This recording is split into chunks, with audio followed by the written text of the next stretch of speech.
ये देखिए दोस्तों, विंटर प्लांट कैलेंडुला। और अब जाके इसमें मेरे यहाँ पर फ्लावरिंग शुरू हुई है, क्योंकि देर आए दुरुस्त आए ऐसा काम हो रहा है मेरे साथ। मैं पीछे रह गई थी इन प्लांट को लगाने में, और अब जाके इनमें फ्लावरिंग शुरू हुई है। कुछ प्लांट शुरू भी हो गए फ्लावरिंग करना, और कुछ प्लांट जो है अभी कलियाँ आ रही है। तो ऐसा ही चल रहा है, लास्ट मार्च तक इन सब में अच्छी फ्लावरिंग हो जाएगी। लेकिन कुछ प्लांट और मैं रिपोर्ट कर रही हूँ। सुबह सुबह का नमस्कार दोस्तों।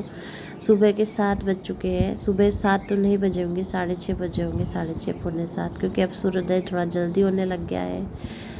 तो चलिए काम पर लग जाते हैं। ढेर सारे फूल खिल रहे हैं, चिड़िया चहचहा रही है, और उसके बीच में हम गार्डनिंग का काम करते हैं। ठंडी ठंडी हवा चल रही है, तो वो अलग ही मज़ा होता है। और मेरे कुछ प्लांट रिपोर्ट करने थे, अभी सारा काम बिखरा पड़ा है। कुछ भी मैं व्यवस्थित नहीं कर पा रही हूँ, क्योंकि दिन भर इतनी तेज़ धूप होती है। तो सुबह 1 या 1.5 घंटा मैं काम कर पाती हूँ, और शाम को भी 1 आध घंटा ही। तो उसमें इतनी देर में कितने ही काम कर पाते हैं हम। ये देखिए पोपी में भी फूल खिलने लगे हैं। और ये फर्स्ट फुल विंटर का एक तो कैलेंडुला और एक पोपी, ये दोनों प्लांट जो है फ्लावरिंग शुरू की है अभी के। और भी बहुत सारे प्लांट है, वर्बिना है और आइस प्लांट है। ये वर्बिना अभी मैंने रिपोर्ट किया है। तो दोस्तों, इनसे फ्लावरिंग तो मैं लेकर रहूँगी, पूरी कोशिश कर रही हूँ इनको बचाने की, अच्छे से इनकी ग्रोथ जल्दी जल्दी हो जाए इसके लिए। और ये एस्टर है शायद, मतलब इस तरह से मेरे पास ढेर सारे प्लांट हो गए हैं। और रिपोर्ट करने की जगह तो बची नहीं है, तो पॉलीथीन वगैरह में ही रिपोर्टिंग मेरी जो चल रही है। तो चलिए मैं आपको थोड़ी बहुत चीज़ें भी शेयर कर देती हूँ। यहाँ पर देखिए जीनिया के इतने प्लांट ग्रो हो गए हैं, साथ में ही जीनिया के साथ गेंदा, गडलिया और इतने इतने प्लांट है सैकड़ों की संख्या में। तो कुछ प्लांट मैं रिपोर्ट कर रही हूँ, कुछ पड़ोसियों को दे दिए हैं। और ये देखिए विनका, और कुछ प्लांट को मुझे डिकम्पोस्टिंग के लिए डालना पड़ रहा है निकाल निकाल कर। ये टमाटर देखिए, पूरा टमाटर ही मैंने दबा दिया था, और गिलेरियों के हत्थे नहीं चढ़ा, तो ये ग्रो हो गया है। देखिए दोस्तों किस तरह से मेरे यहाँ पर प्लांट ग्रो हो रहे हैं। एक छोटी मोटी नर्सरी लग जाए अगर मैं इन प्लांट को अलग अलग रिपोर्ट करने बैठूँ तो मैं पुराने प्लांट थोड़े कुछ खाली कर लिए हैं मैंने प्लांटर।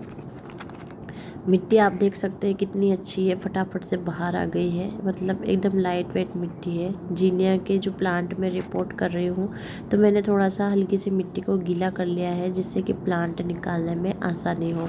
अब मैं क्या कर रही हूँ, वो पहले वाली जो पुरानी मिट्टी है वही हम ले लेंगे, और थोड़ी सी मैंने जो भी मिट्टी बनाई है वो ले लेंगे, क्योंकि जो पॉलीथीन है इसमें बहुत ज़्यादा मिट्टी की ज़रूरत होती नहीं है, माटी भी नहीं है इतनी ज़्यादा। और ये जो जीनिया के प्लांट होते हैं ये सिंगल पेटल है, तो इनमें ज़्यादा बड़े गमले की ज़रूरत होती भी नहीं है। तो मैंने जो कुछ नमक की थैलियाँ वगैरह जो खाली हुई है उनको यूज़ में ले लिया है, और मैं प्लांट रिपोर्टिंग करने लग गई हूँ। दोस्तों गार्डन में बैठ के सुबह सुबह जब हम काम करते हैं तो हमारा जो एक्सरसाइज का काम भी हो जाता है और मेडिटेशन का काम भी हो जाता है, क्योंकि सुबह शोरगुल भी कुछ भी नहीं होता है, सिर्फ चिड़िया की चहचहाहट होती है, मंदिरों के घंटे होते हैं जो उनकी आवाज़ हमें सुकून भी देती है। और जब हम ये गार्डनिंग का काम करते हैं तो उससे जो एकाग्रता आती है, क्योंकि जब हम अपना काम करते हैं तो एक ही मन, मतलब एक ही धुन में काम करते रहते हैं, अच्छा लगता है। मिट्टी मैंने पहले ही रेडी कर ली है, एक पार्ट मिट्टी है, एक पार्ट गोबर खाद है, और एक पार्ट मेरे इसमें मूंगफली के छिलके हैं जो कोकोपीट का काम कर देते हैं मेरे। और जो मैंने वेस्ट मटेरियल है किचन से, गार्डन से, और सूखी पत्तियाँ जो भी मुझे मिल जाता है, सूखे फूल, गीले फूल जो भी मिल जाते हैं मैं यूज कर लेती हूँ, क्योंकि मिट्टी की कमी होने की वजह से। और मिट्टी को यूज मैं कर भी नहीं पाती हूँ, क्योंकि टेरेस पे गार्डन है, तो टेरेस पे तो हम लाइट वेट गमले चाहिए, और दोस्तों फिर ढेर सारे प्लांट मुझे लगाने होते हैं।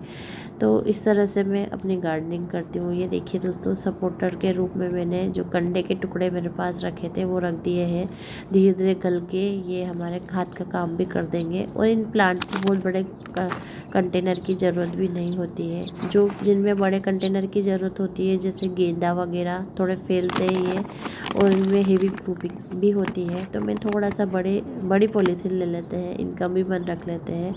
गडेलिया जो प्लांट आप देख रहे हैं हैं ये इतनी ज़्यादा हो गए हैं मेरे पास कि मैं परेशान हो गई उनको निकाल कर। जो दूसरे प्लांटर है उसमें एक एक दो दो तीन तीन ग्रो हो गए हैं। तो